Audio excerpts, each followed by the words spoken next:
I have to correct you. We call it the institute of the college, man. So that's the first thing. Batch A ko फायदा हुआ, batch B ko फायदा हुआ. I mean, it's an endless debate. You have to come with an open mind. You say that, look, things are different. This is how it works here.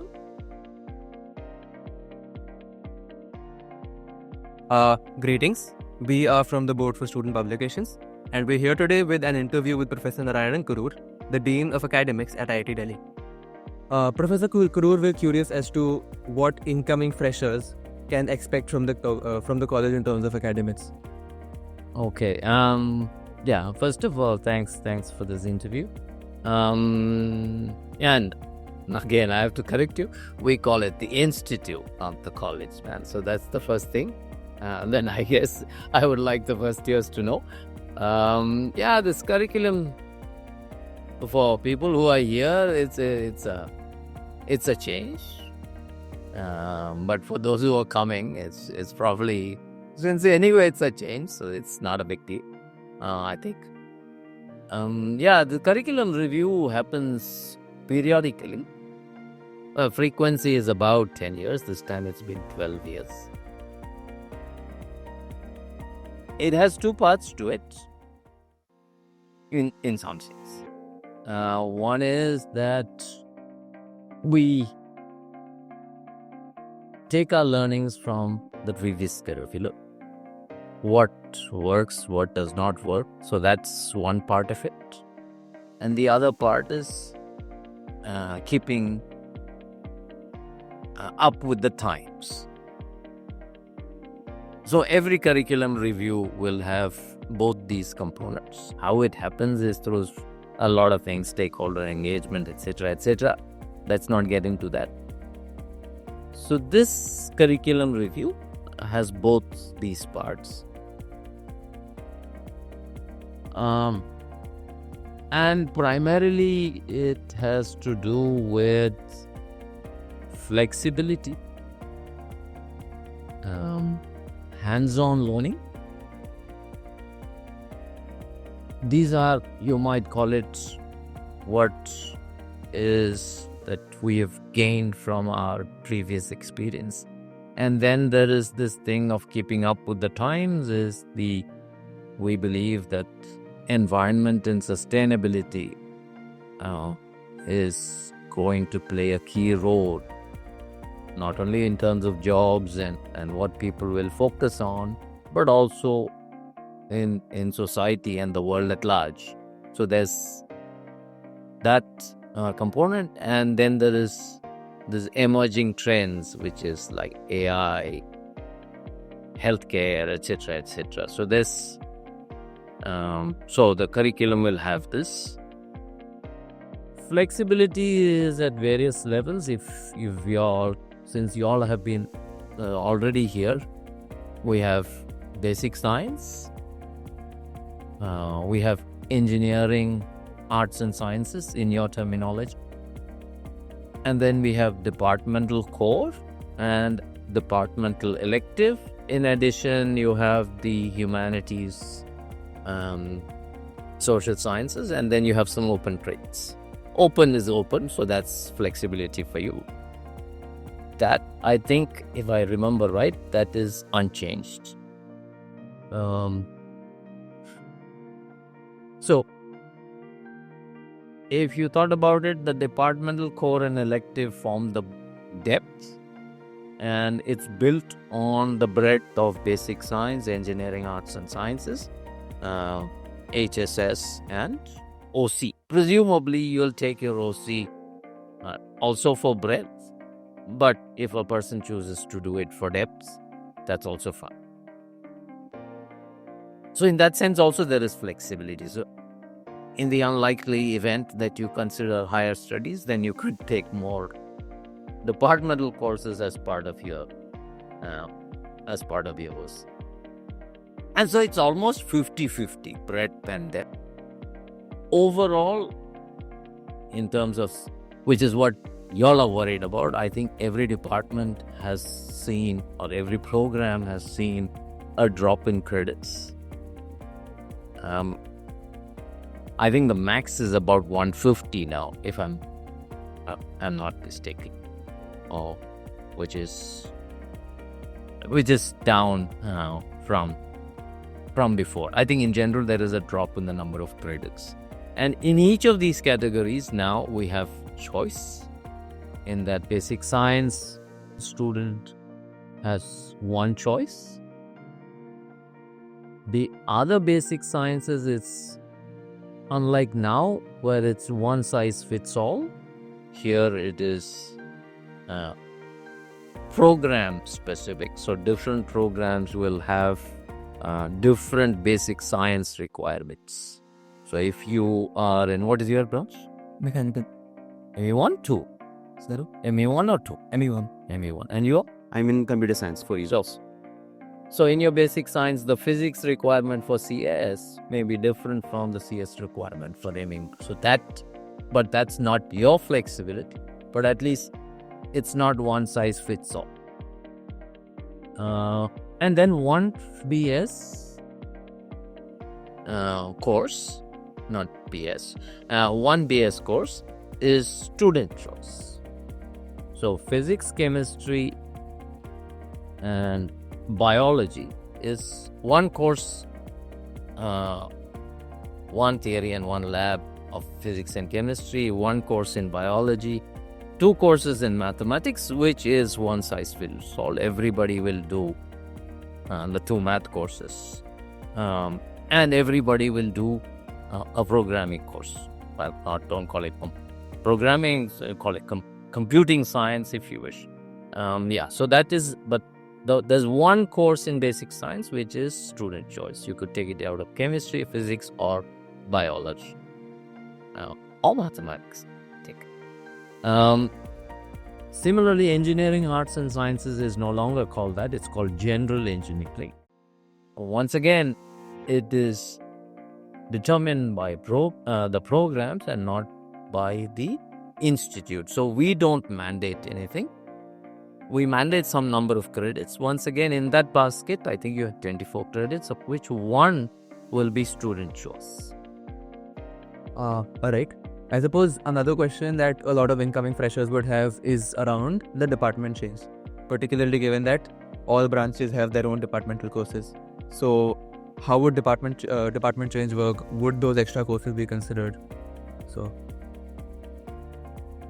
I'm not sure we have worked out the exact logistics, but as far as we see it, without getting into the details, what will happen, we'll see at the end of the year. But what we see is that department change will operate the same way, whether it is a select set of courses, whether it's all courses, all those things remain to be seen. But if a department change happens, yes, those departmental courses, core courses in the second semester will need to get taken. But the one that you did, if you wished, you could always claim as OC. Right, in the open category, it could go to your OC. If you wish to do it above that's fine. I guess one question that it did have was that given that different students will be doing different departmental courses and those might have maybe different grading policies, so could that lead to some sort of discrepancy between comparing people from different cancers? No, but one could argue, but if you went, say, even the example that you all have, in OCS it is a CGPA, right? It doesn't matter whether you're a max CGPA 9.5 or a CS1 CGPA 9.5. This is a 9.5 or 9.5. So that argument to me, even here, we could go endlessly arguing about, and which happens every year. Batch A ko fayda hua, batch B ko fayda hua. I mean, it's an endless debate. But the way I see it, and as I've learnt the terminology here, 19-20 ka parak hai. Theek hai. It's better than nothing is the way I see it. You've got the flexibility. Do you want to whine about it, or you do want to take advantage of it? The way I see it. Fair. That's my take. I mean, and the PGM, the President's Gold Medal, we don't differentiate which branch you study, right? That's for the highest. So I think the same thing holds here. That's at least my take on it. Fair enough.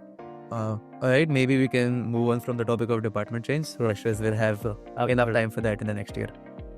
Perhaps you could shed some light on the sort of opportunities IIT Delhi provides to maybe students that are very passionate about a certain field. So maybe things like doing projects under professors or exchange programs on these kind of things.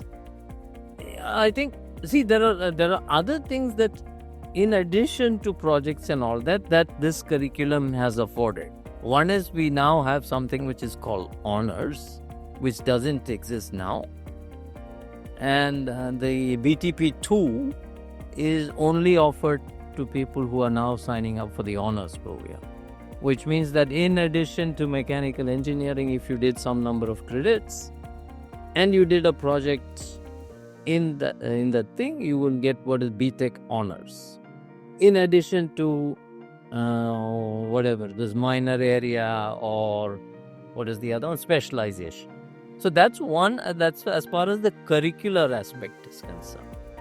The co-curricular, there is obviously, like you guys do extracurricular, literary and all that, but you could also do technical things, technical clubs.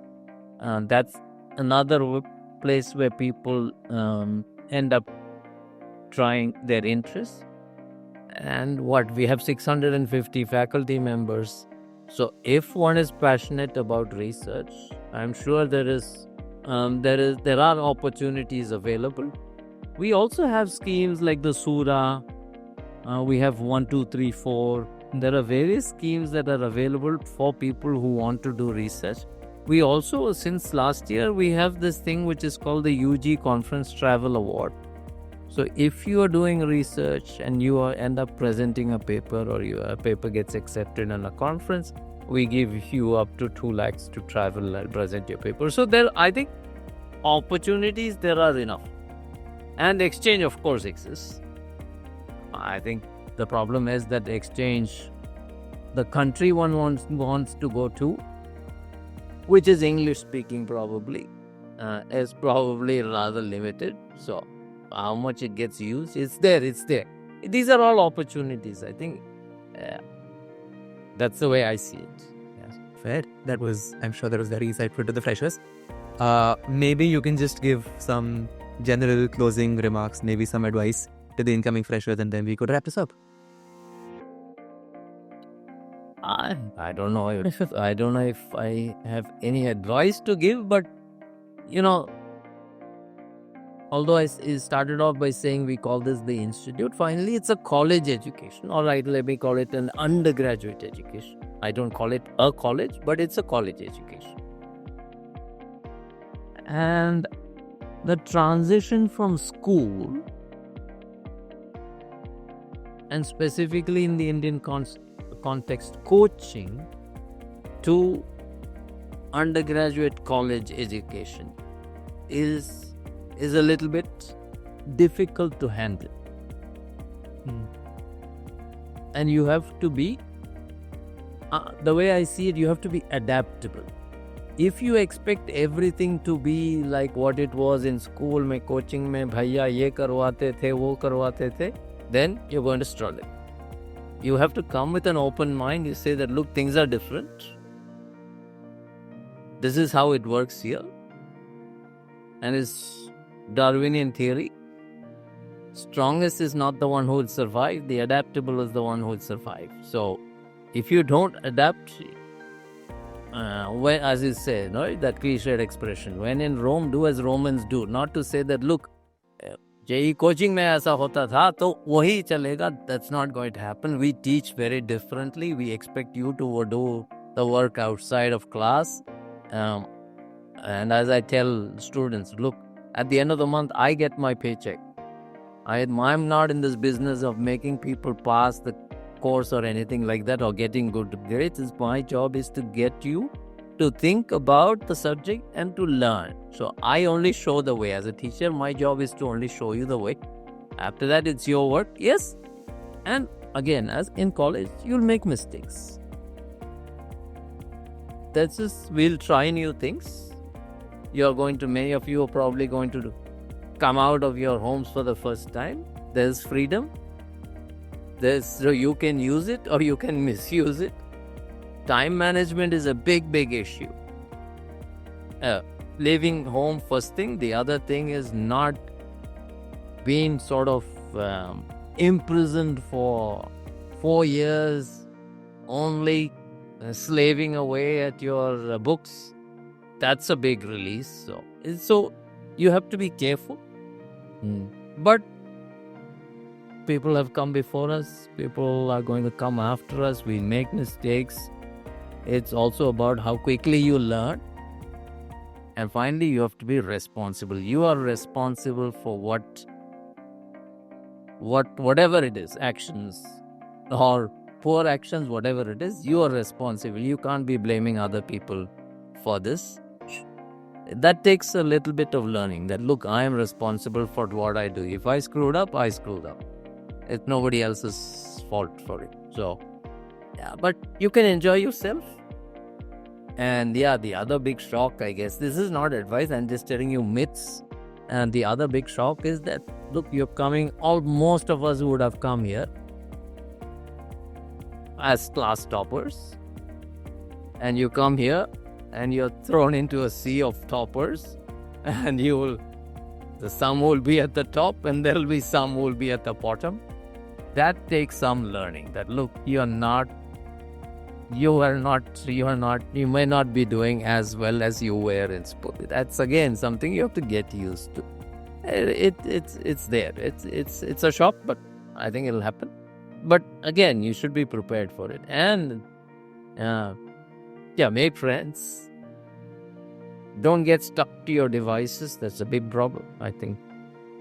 And diversity is another thing that, different kinds of people, different places, different languages, different economic backgrounds. So I think, and it's not just academics. Hostel life is a big thing. So there are numerous opportunities. People will fail, people will screw up, but we learn and we move on. Yeah, so I'm sure. I mean, yeah, every year there'll be some people who will struggle, there'll be some people who will coast. You'll see the whole stuff. So, yeah, there are numerous opportunities for growth. And this is a time at the end of it, after 4 or 5 years, whatever program you might be, you'll say, wow, that changed my life. So have a good time. But don't forget that you come here to study. So you can't lose track of that. Not only study, but also study. All right. Yeah. Anything else? No, I think that's a great way to end this. That was really lovely to hear. I'm sure our audience feels the same way. And we're really grateful that you took the time out, sir. It was a pleasure interviewing you, and we're sure the freshers have a lot to learn from this. So, let's hope. Yeah. That hope springs eternal in the human breast, Alexander Pope said. So, yes. All right. Thank you. Thank you very much. Thank you. It was a pleasure.